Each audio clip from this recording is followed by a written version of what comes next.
Japan has been struggling with massive monsters, called kaiju, that just appeared out of nowhere and started destroying cities like they were made from paper. To defend themselves, the people formed the most OP defense forces of all time, specialized at kicking kaiju's asses. In this world, cleaning up kaiju bodies after the insanely cool powerful defense squad teams turn them into mincemeat. However, one day, Kafka swallows a parasite kaiju and turns into the most OP kaiju human hybrid in the world. But before that, during a regular day in Yokohama, Japan, out of nowhere, a starts tearing shit up. The emergency kaiju alert immediately sounds and people go into hiding because they can't really do anything against this dollar store Godzilla, which is destroying the town like it was made from Legos. Luckily, very swiftly the 3rd Division of the Defense Corps shows up and starts blasting the kaiju like crazy, turning it into sushi in a matter of minutes. Later on during the day, the cleaning crew, with Kafka being a part of it, comes in and sections off a part of the town to clean up this horrific mess that the 3rd Division left behind.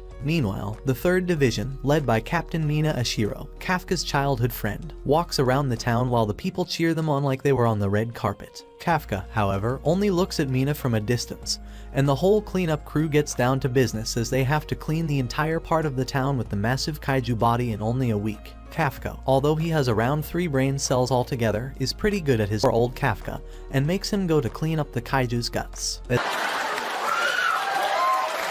In the evening, now super tired having spent the whole when he sees Mina on TV, as he remembers how they promised to slay kaiju together when they were young, and realizes that she is the epic captain now while he spends his days cleaning kaiju poop. He starts contemplating how he ended up in such a loser position, but quickly stops himself from getting too ambitious, again, trying to gaslight himself into thinking that his life is fulfilled as it is. The very next morning, Kafka wakes up and goes to work, only to find a new dude there, by the name of Rino Ishikawa, who has joined this work as a little side hustle, since he has ambitions of joining the defense force. Kafka's workmates immediately rat him out and say that he once dead. Kafka tries to stay positive and explain to Rino that he was simply a wimp and that people were better than him, and he also tells him that he'll understand when he gets older. Rino, however, calls out his bullshit and tells him that he will never give up and that he doesn't want to understand Kafka's logic. Afterwards, they go back to the site to continue cleaning the body and the city, and Rino gets assigned the intestines job, and Kafka loses his shit,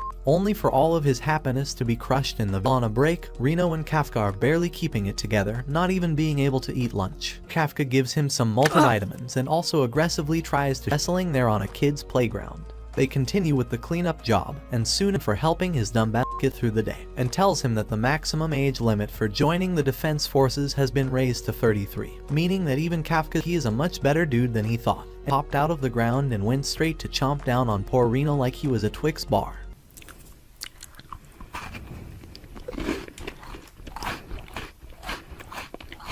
Kafka tells him to bolt out of there and notify the defense forces as soon as possible. When he gets to safety, Reno runs, leaving poor Kafka to deal with the spider abomination kaiju that had just popped out of through a narrow corridor, jumping out of a window. As he broke through the glass, Kafka started remembering how his town got turned into rubble when he was younger, and how Mina and him both vowed to become a defense officer. When they to conclude that he should try and strike, the monster used him as a golf ball, and hit him away in a second, breaking his leg.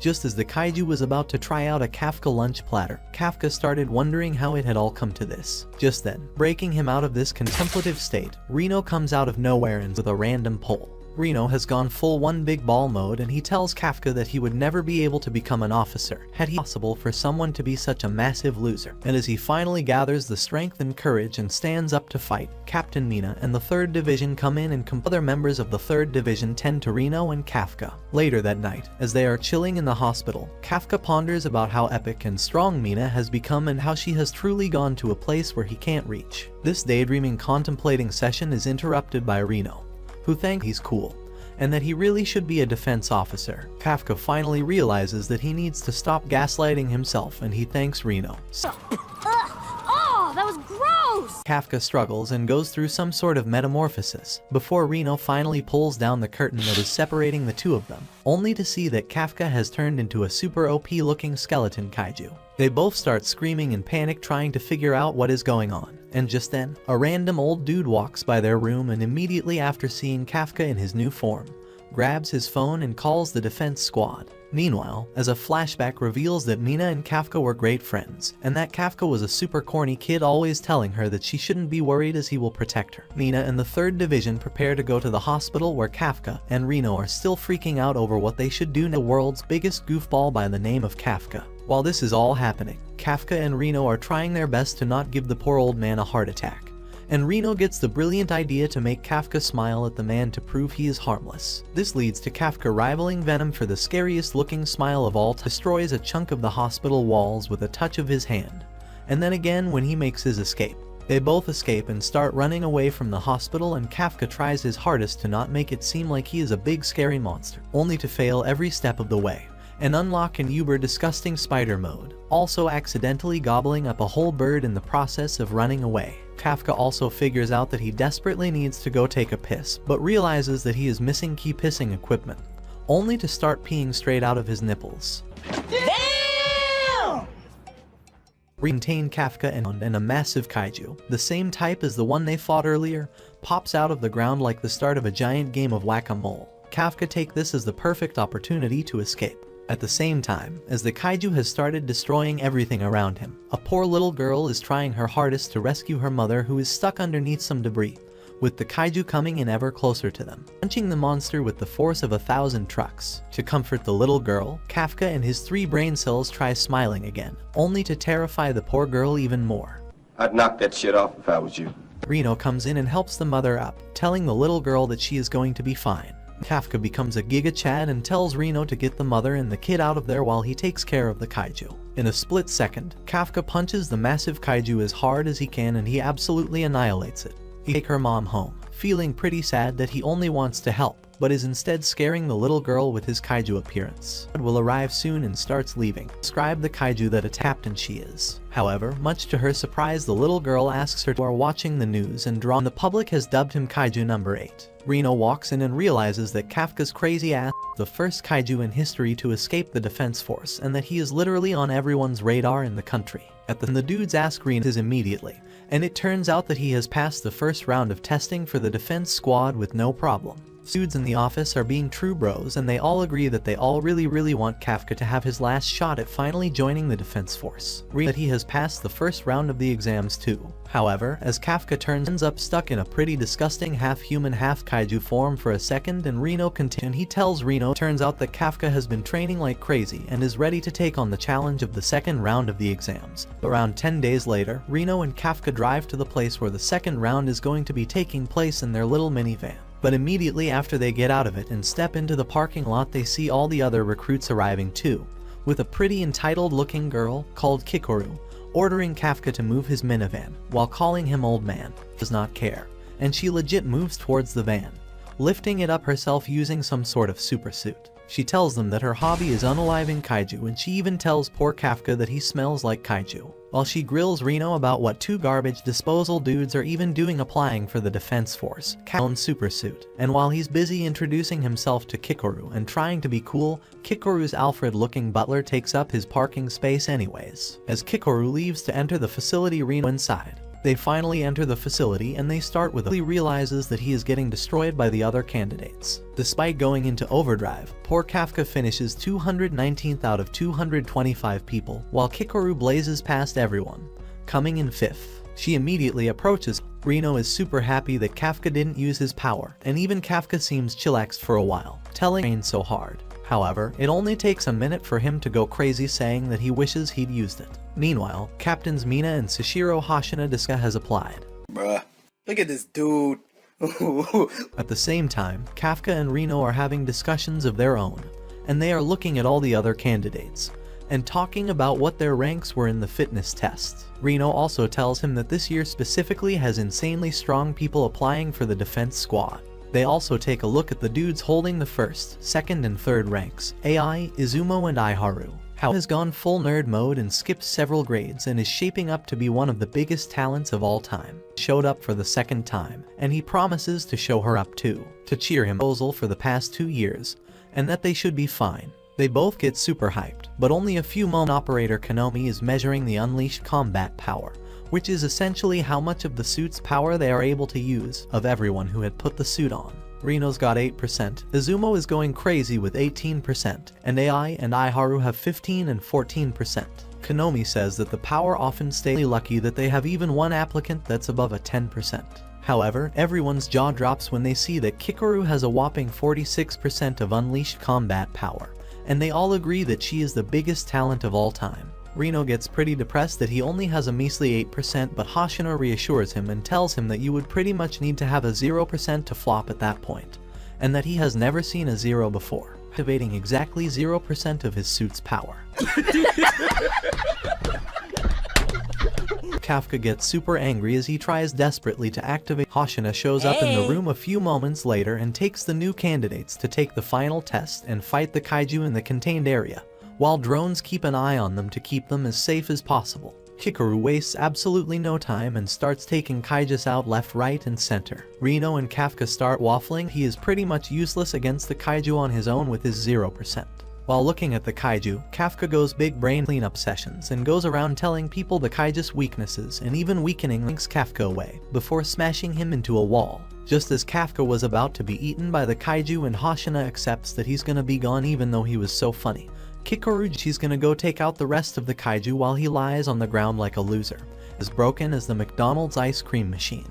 Hi, welcome to McDonald's. How may I help you? Hi, can I try the ice cream? No, the ice cream machine is broken. Oh, okay, can I get a large Coke then? The soda machine is also broken. Can I speak to the manager, please? The manager machine is broken too. So what am I supposed to— 0.01% of his suit. Hoshino tells him that it's all chill and that he can continue, but that he will definitely be bad. Kafka is ultra happy that he has found the strength to continue as he tells Reno to go on without him. Reno, on the other hand, isn't about to leave his boy behind, but the Reno Kafka unit seems to be doing pretty great supporting all of the other players who are wiping the floor with the kaiju. Kikoru is still being the badass she always is, as she basically isn't even giving anyone else the chance to help and is taking out all of the kaiju on her own.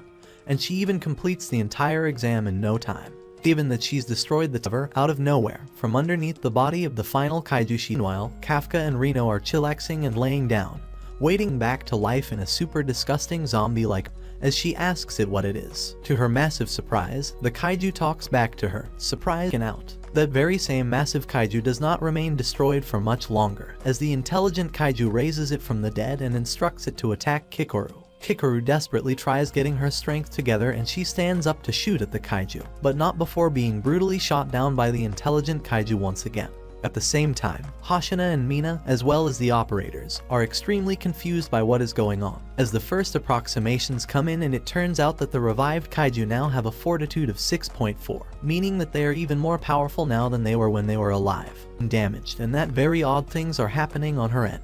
Hoshino starts getting worried and realizes that retrieve some of the drone foot newly revived kaiju a piece of their mind. All of the examinees start running away and evacuating, all but kickly disgusting kaiju that has been revived. She gathers all of her strength and gets up, only to get smashed into the closest building by the kaiju like she was a fly. She goes through a few flashbacks and it is revealed that her daddy is a super strict dude, and even the fact that she got first place at the academy was nowhere near enough to please him. He also tells her that she needs to be the strongest on the battlefield, and that she needs to be perfect for the entire nation's sake, as well as her late mother's sake, which inspires Kikoru to use all of her remaining strength to continue fighting and trying to take the kaiju down. However, very quickly she is almost completely defeated, as her right arm has been fully destroyed, and the kaiju even regenerates its offensive uni-organ, ready to deliver the final blow. Hoshino and Mina turn into two Usain Bolts trying desperately to reach her in time, as Kikoru has accepted to her daddy for not being perfect and failing. Just as the energy Kafka has finally gone full badass mode and has transformed into his kaiju form, ready to turn the kaiju into mincemeat. The remaining examinees are still trying to see a signal flare in the sky, and they all go towards it. As Reno is running away from the monsters, he starts worrying about Kafka since his dumbass has decided to run and go full kaiju mode to try and save people. Disgusting ram-looking kaiju isn't letting them have a moment and he shoots another energy blast at them, but Kafka blocks it with a new energy source near the massive kaiju. But luckily for Kafka, the energy blast has knocked out the drones so they don't have a visual on Kafka in his kaiju form.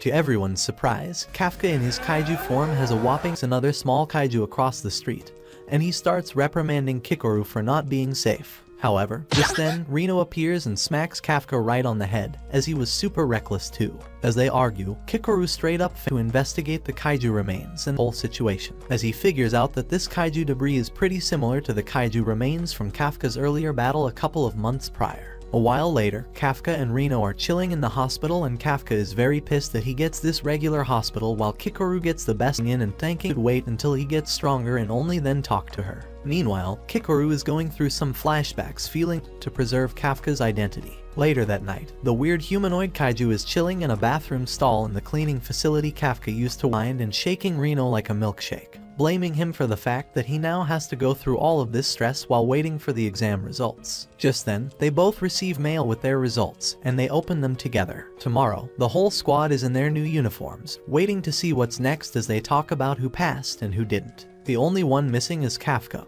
and people are pretty sad that he didn't end up passing. Starts the induction ceremony. Kikoru says that they'll all be ready to put their lives on the line, and she is pissed and sad that Kafka isn't their first name.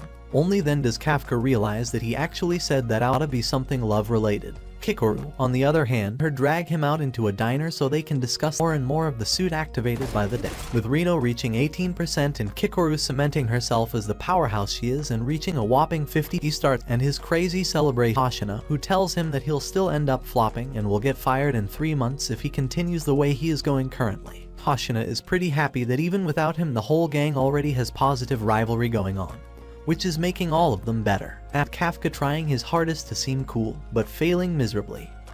Meanwhile, the girls run into Mina chilling in the laundry room and Kikoru starts asking her about her muscles, too, and Mina decides to give her a basic workout lesson there, and then, while the dude that's simping over Mina is something they all have in common. So, they all get incredibly jealous when Kafka drops the lore dump on how Mina and him are actually childhood friends. After the girls are getting closer late, so that he doesn't fall behind. They talk a little about his promise to Mina and how he one day wants to fight by her side, before Hoshina leaves and happen to them at any time. And just then, an alarm blares, waking everyone up, as Hoshina tells Kafka that he's about to go on his first mission. It turns out that a part of the city is getting evacuated, since a massive kaiju has appeared and has even started learned during their training. They reach the neutralization area fairly quickly and wait for the colossal kaiju to get closer so they can take it out. Hoshina says that Mina will handle the massive kaiju and that pressure realizes that he is actually pretty excited. They all go out to give the kaiju a piece of their mind and do their best at ridding the city of them whilst causing minimal damage. The massive kaiju is moving forward like he was Eren Yeager and no amount of explosives is causing him any damage whatsoever, besting the kaiju like crazy and proving to the more experienced soldiers that they are capable of fighting,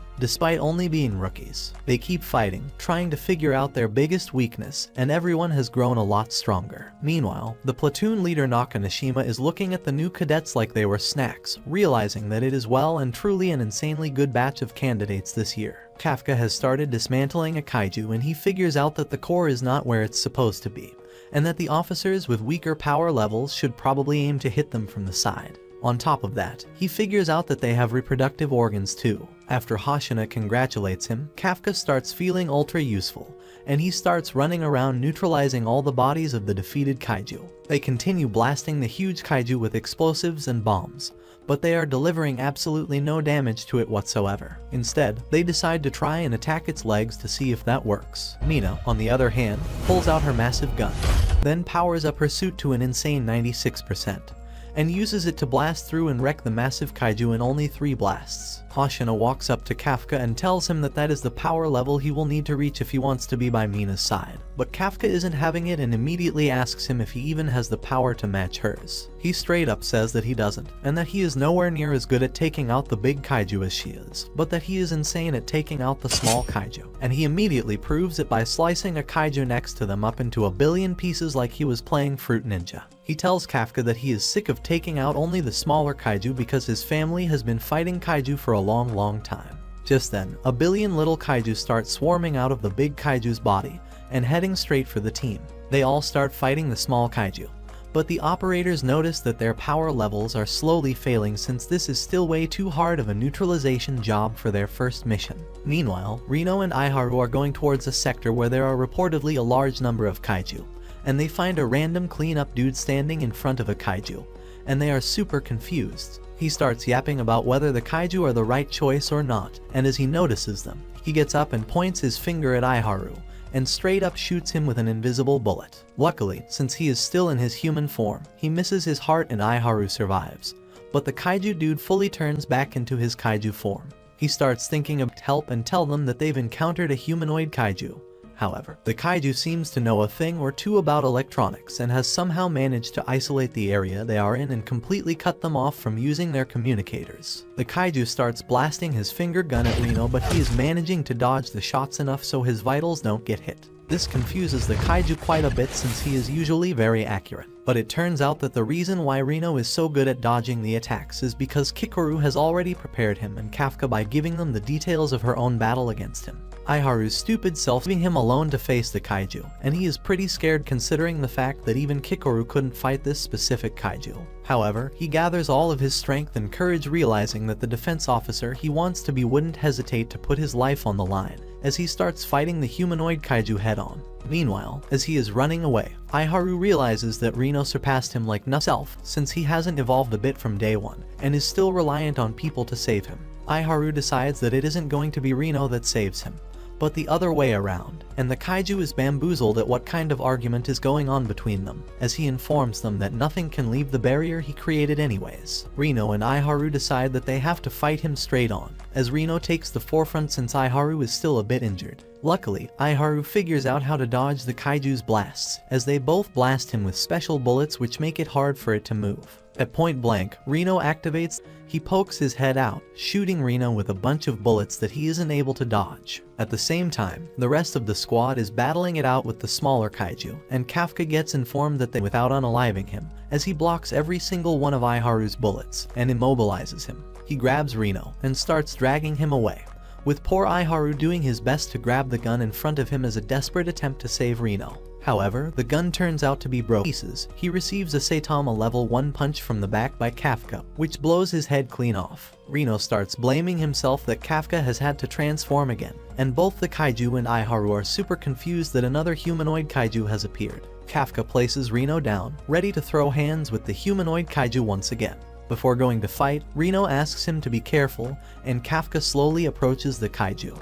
The kaiju starts asking Kafka why he is getting in his way if he is also a kaiju, and tells him that he would love to take his body and use it, just before using one of his invisible blasts, and shooting Kafka straight through the chest. Reno can't believe that someone has managed to hurt Kafka in his kaiju form. Shoot poor Reno, and Aiharu over and over again, and he goes full on berserk mode, punching away, destroying the kaiju faster than he can repair himself. He even tries to retreat, but Kafka doesn't let him, as he continues blasting him with his insanely powerful punches. He hits him so hard that the kaiju flies miles away, and Kafka follows him closely, going straight for the exposed core in his torso. Kikoru is still defeating the small kaiju left, right, and center, as she is wondering how far Kafka went to rescue Reno and Aiharu, since he left and transformed immediately upon hearing that they were in danger. The humanoid kaiju gets just enough time to escape, telling Kafka that he will unalive him next time, as he has figured out that he behaves like a human, despite looking like a kaiju. As Kafka jumps into the air to check out where the kaiju went,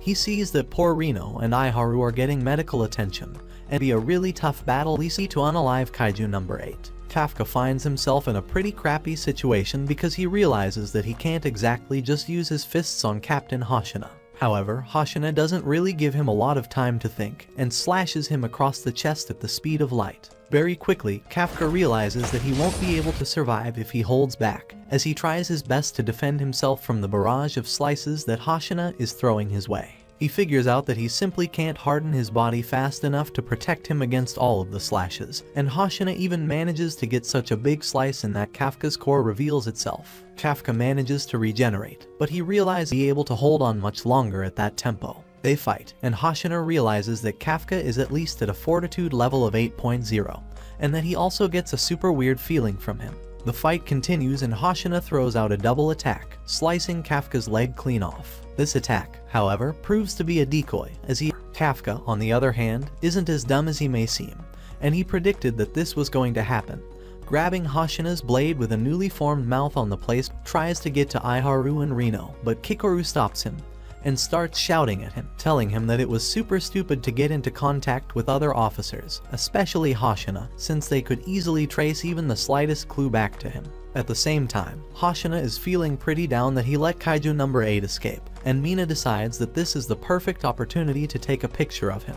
She asks him whether the Kaiju was strong, and he tells her that he assumes that it's a day Kaiju, a special ultra-powerful type of Kaiju, which would make number 8 the first one in 5 years. However, he concludes that nothing made sense about the battle as Kafka punched his sword instead of him, and he realizes that number 8 must not be the type to outright attack people, since there have been 0 casualties due to his actions up to that point. He also figures out that he fought much more like a human than a Kaiju, and Mina interrupts his pondering, telling him to get some rest, as it doesn't really matter what type of Kaiju it is, since it is their job to neutralize it anyhow. Hoshina agrees, and just then he gets word from Ikaruga the operative that the humanoid Kaiju had a full-on human form when he was found, much to the worry and surprise of everyone. Meanwhile, the humanoid Kaiju is walking down the middle of a road in his human form like a madman. Just then, a random car stops next to him and the driver exits the car to see if everything is alright. However, the Kaiju straight up gobbles the dude up, taking his form, as he drives around thinking how he could beat Kaiju number 8.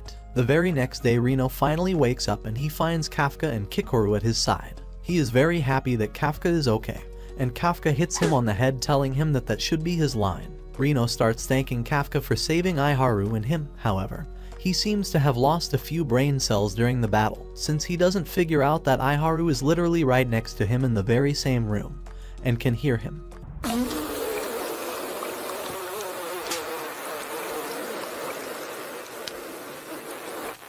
Iharu, on the other hand, has no idea why Reno is thanking Kafka, since it is Kaiju number 8 that saved them.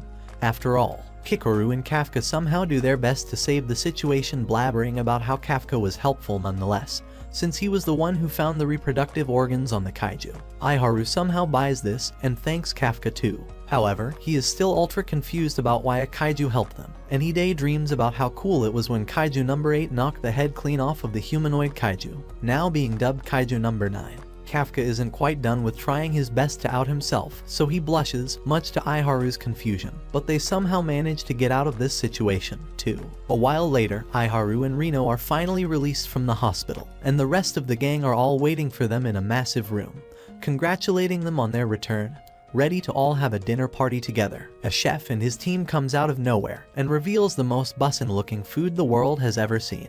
It turns out that Kafka asked Haruichi to organize this dinner party, not knowing that he is the literal heir to Izumo Tech, and is even richer than Kikoru and her family. Hoshina appears and asks everyone to enjoy and have fun, and Reno starts thanking Hoshina for getting this together, but Hoshina just tells him to wait. In a split second, everyone starts arguing with each other over what they could have done better, and where everyone is lacking, since they all want to become stronger. Kafka even manages to somehow get into an arm wrestling contest with AI, and all chaos is breaking loose. After the fighting, the chef thanks Haruichi for the opportunity and asks him about his father, to which Haruichi responds by telling him that he hasn't seen his father in a long time. Just then, AI appears, and Haruichi starts worrying whether he overheard anything. Back at the dinner, Hoshina stops all the pointless fighting and announces that Kafka is finally getting promoted to full officer, and everyone goes crazy congratulating him and celebrating with him. The next day, Mina officially gives him the title of full officer, as he promises to do everything right.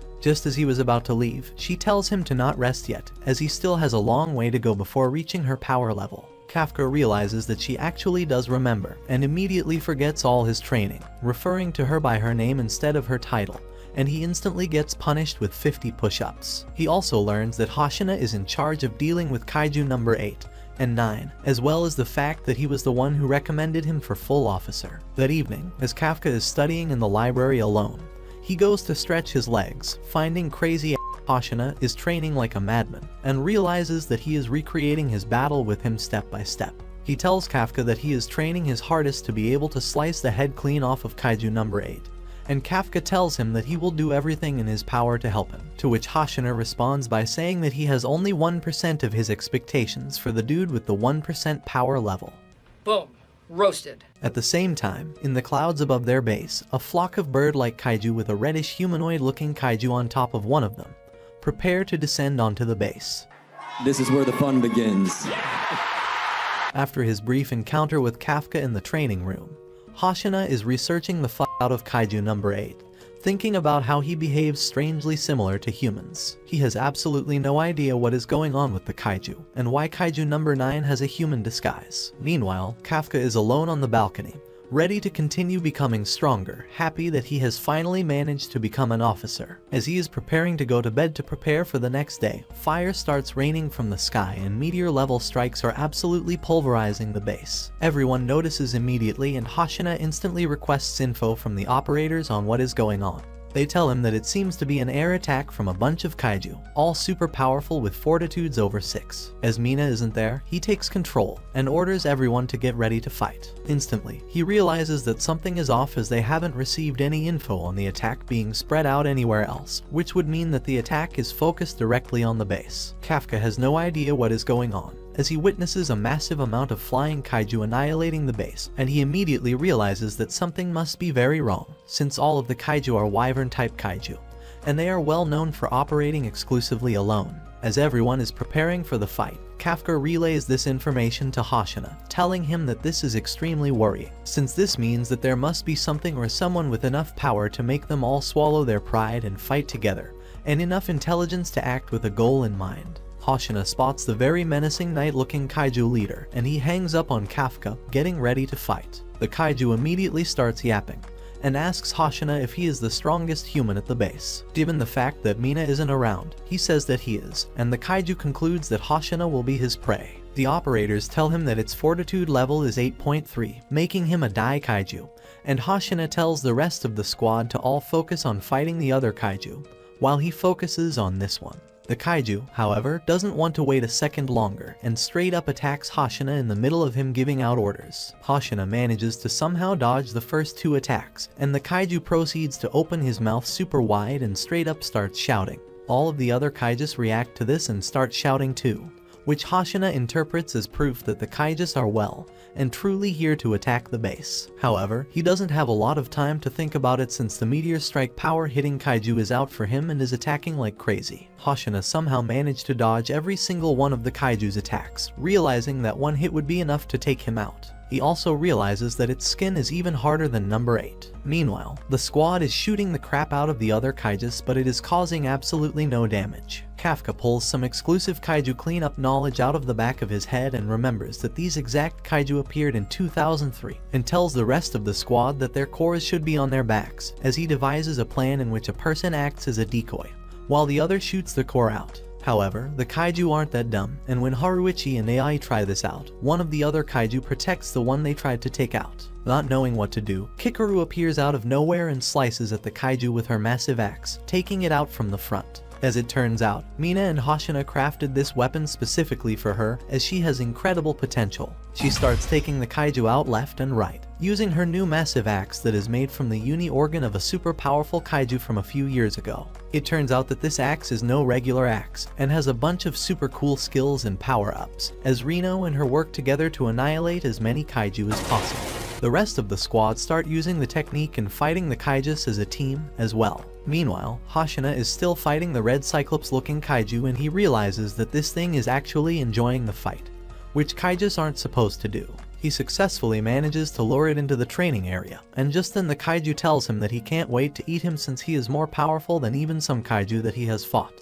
Just like that, he approaches Hashina and manages to get a punch in, launching him half the street away. However, as it turns out, Hashina has awakened his full 92%, and has managed to slice the kaiju's arm off with ease. At the same time, the rest are all fighting the other kaiju, and Kafka is running around saving people, while Reno and Kikoru take on the kaijus like the dream team they are. The senior officers get deployed to the battle too, and Kafka is ecstatic that they're getting some help from them. Hashina is still doing his best fighting the kaiju, and is using the micro cracks in its armor to slice at its limbs, which the kaiju doesn't find fun at all. Just as he starts thinking that he can predict Hashina's movements and slices, he gets 2 massive slashes straight across his chest, and he loses almost all of his limbs, including his head, which is hanging on by a thread. Just then, the kaiju starts truly having fun, and he turns on ultra healing mode, regrowing all of his limbs in a second. The fight continues, but the kaiju is once again getting sliced like a roll of sushi, and Hashina even manages to reveal its small core. He slices at it and everyone thinks that the kaiju is defeated, However, he turns into a massive version of himself, and the fight is getting more dangerous than ever. The operator figures out that poor Hoshina can't handle such a massive kaiju on his own, but Hoshina is eager to prove her wrong, running around on its massive body, slicing away, and doing the best he can against it. However, his full suit power has been released for too long, and it starts overheating, so the operator tells him that he has to turn it off quickly. Hoshina decides to try and fight the kaiju nevertheless, but then he gets swatted away like it was nothing. He starts remembering the first time he was told to give up on the defense squad, since the only thing he could really use was a sword. Realizing that the kaiju hits like a truck, he manages to get up and immediately starts thinking about what he could do against such a strong enemy. He continues doing what he does best, slicing and dicing, but the kaiju heals faster and faster.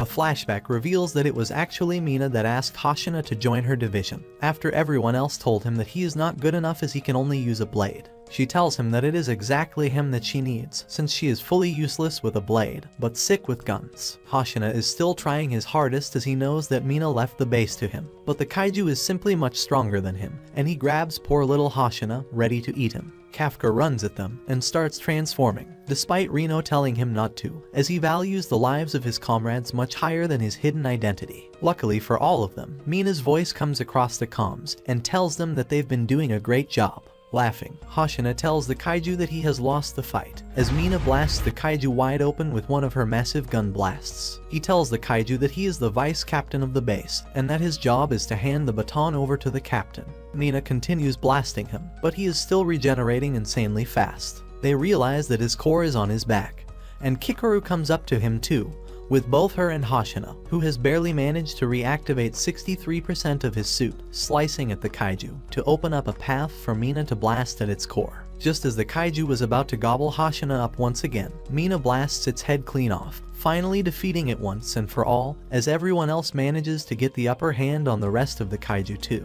Kafka starts crying like a baby after seeing the awesomeness of Mina and Hoshina, and Reno tells him that they still have a way to go. As they are preparing to deal with the rest of the kaiju, they realize that a massive kaiju bomb is hanging over them, looking ready to pop like a planet-sized pimple, as the fading massive kaiju tells Hoshina that the fight will be a draw after all. However, as none of them know what to do, without any hesitation, Kafka runs straight at the massive kaiju cluster, transforming in front of everyone. Everyone goes crazy, with Hoshina super angry at himself that he turned a blind eye to the possibility that Kafka was kaiju number 8, since he liked him so much. The operator tells them that she reads a fortitude level of 9.8, as Kafka feels apologetic towards everyone who kept his secret safe. He launches straight towards the cluster, and punches it up and away from the base in the city. Then he falls back to the ground as the cluster explodes in the stratosphere, causing a massive blast of wind that pummels the base. Kafka realizes that he is in a very bad situation, as Mina and the rest of the defense squad take him into custody. A while later, the whole board of the defense squad is having a meeting, and none of them can quite believe that a kaiju has been a part of the force this whole time,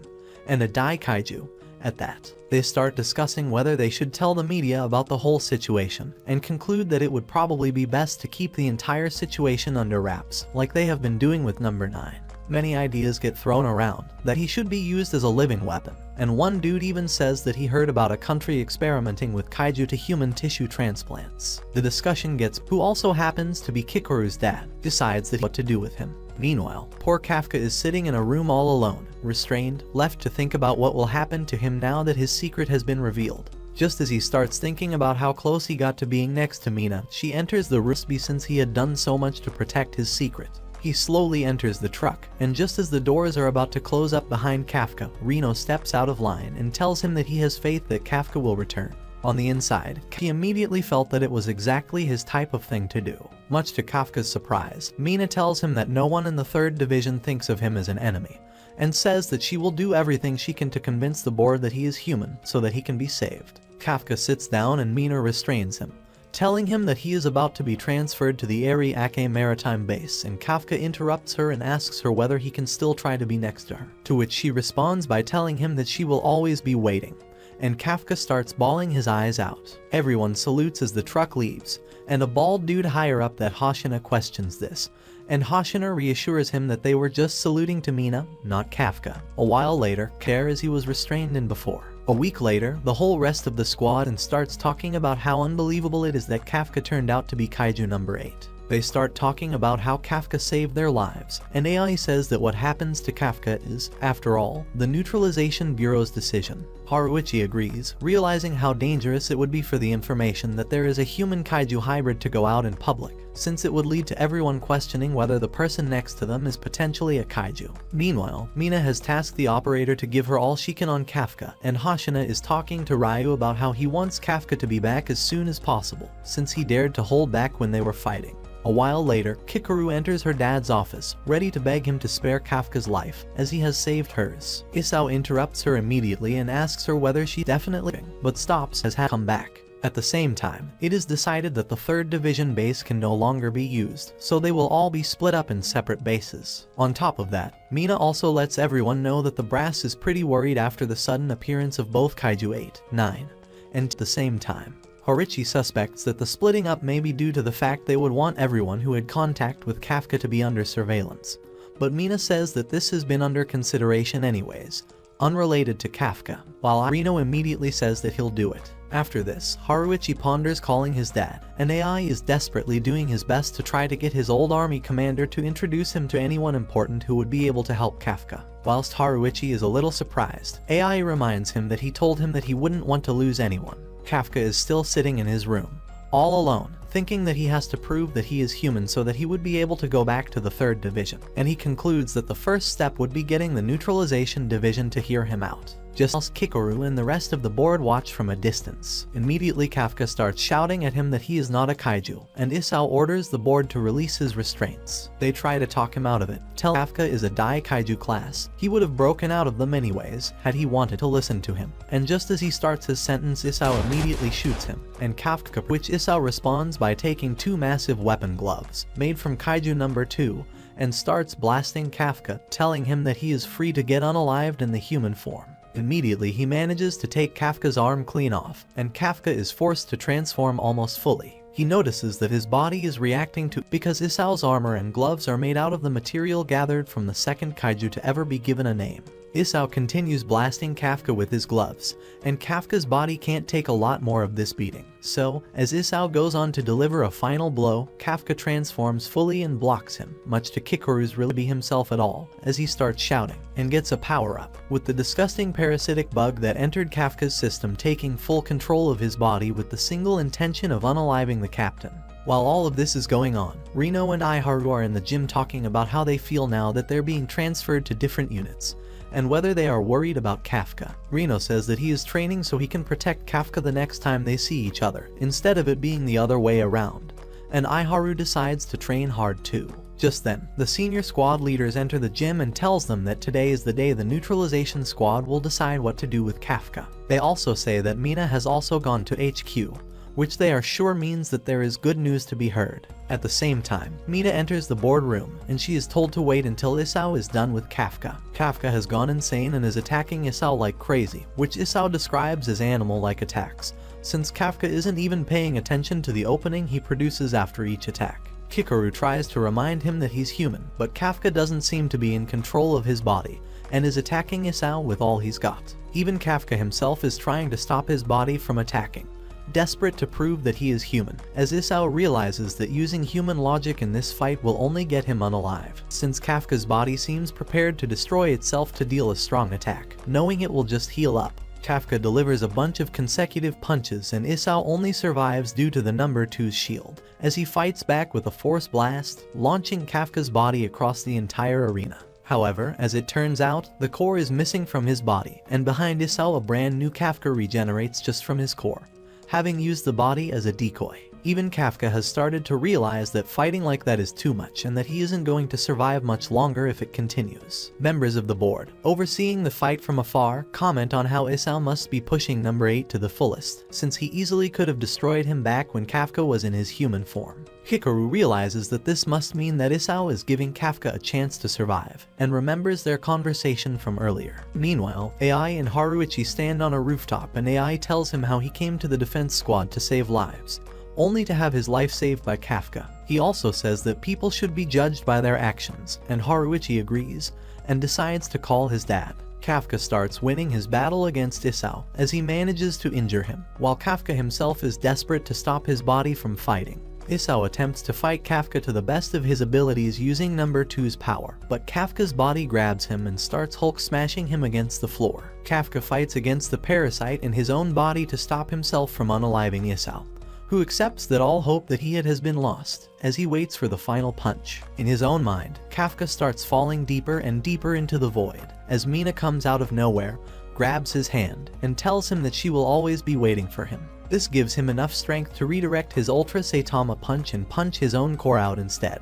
He even manages to get his face through the kaiju skin and says that he is not kaiju number 8, but Kafka Habino, and he faints, reverting back to human form. Immediately, Isao's guards surround Kafka and one of them aims his massive sword at him. Isao orders him to put the weapon away, and asks for the medics to take Kafka in immediately, admitting that he was more than he expected. A couple of hours later, Isao goes to the boardroom, ready to deliver his opinion on Kafka to everyone, including Mina. They tell her that her testimony will have nothing to do with Kafka's fate, since they have already almost reached a final decision. She starts making her case on Kafka, saying that she will leave the decision up to the professionals, and instead speak only about what kind of officer Kafka is. She proceeds to tell them of what a hard worker he is, and how many times he has saved them, or helped the entire squad. She tells them that he had failed the entrance exam 12 times, and that he has never stopped trying to help people, despite having a whopping 0% of the suit's power activated. She also says that out of all the people she knows, Kafka is the one that hates giving up the most, and cares for others more than anyone. She remembers when Kafka consoled her when their town got destroyed when they were young, and says that he has the most humanity out of all the people she knows. She continues by saying that his heart is the biggest deciding factor when it comes to what kind of officer he is. The board members start complaining, saying that heart is a too undefined concept, and that she shouldn't try to cover for her officer like that. After Mina leaves, they all try to quickly come to a decision to dispose of him, revealing that listening to Mina was a pure formality they wanted to cover so that they couldn't be accused of acting hastily. Meanwhile, Kafka is in a healing tank, and he is thinking about how he hated himself for not being able to do anything to help Mina when they were younger, and how he promised to make the kaiju pay for making her cry. However, when he saw that he was turning into a kaiju in both body and mind, he decided that he would rather get unalived as a human. A while later, he wakes up in a hospital room, surprised that he is alive, and he finds Isao sitting next to him. He lets him know that he isn't there to hurt him, and Kafka immediately starts saying that he could have never faced Kikoru had something happened to Isao. In a split second, he realizes that him being alive must mean that they've come to accept him as a human, and asks Isao if that's the case. Isao tells him that it has been decided that he is a kaiju, and that most people aren't in favor of him living. But it was actually him that presented the idea of using kaiju number 8 to fight for them. Isao adds that he is sure that he can be controlled, as he has been doing missions with the 3rd Division for months, and he says that he isn't sure that he could be made into very powerful weapons. Considering the amount of Dai Kaiju that have appeared, he decides that this is the right thing to do, if they are to protect their country against what might come in the future. Isao tells Kafka that he will have to prove his worth to survive, to which Kafka responds by saying that he still thinks of himself as a defense officer, and that he will work to make it so everyone sees him as such. Meanwhile, everyone gets the news that Kafka isn't going to be unalived, and everyone is incredibly happy, with Hoshina specifically thinking about how much harder things are going to be in the future, and Kafka thinking about Mina. At the same time, in Kafka and Reno's old workplace, the dudes are chilling and playing online chess, noticing that someone named Number 9 has been topping the leaderboards recently. It turns out that this mysterious Number 9 is none other than Kaiju Number 9, who has been playing chess like crazy, having figured out humanity's intellectual level. He realizes that their intellect on their own is not very spectacular, but their special power is the ability to accumulate knowledge across generations. Just then, it turns out that Kaiju Number 9 is a part of a much larger organization, and they are planning another attack on the defense squad base, moving on to the next phase of their plan, working to bring back into their hands the Kaiju power that fell into the hands of the humans. This brings us to the end of Kafka's overpowered Kaiju Number 8. Thanks for sticking around until the end, you absolute legend. Like, subscribe, and click on the screen to watch some of our other awesome Stay Annie Geek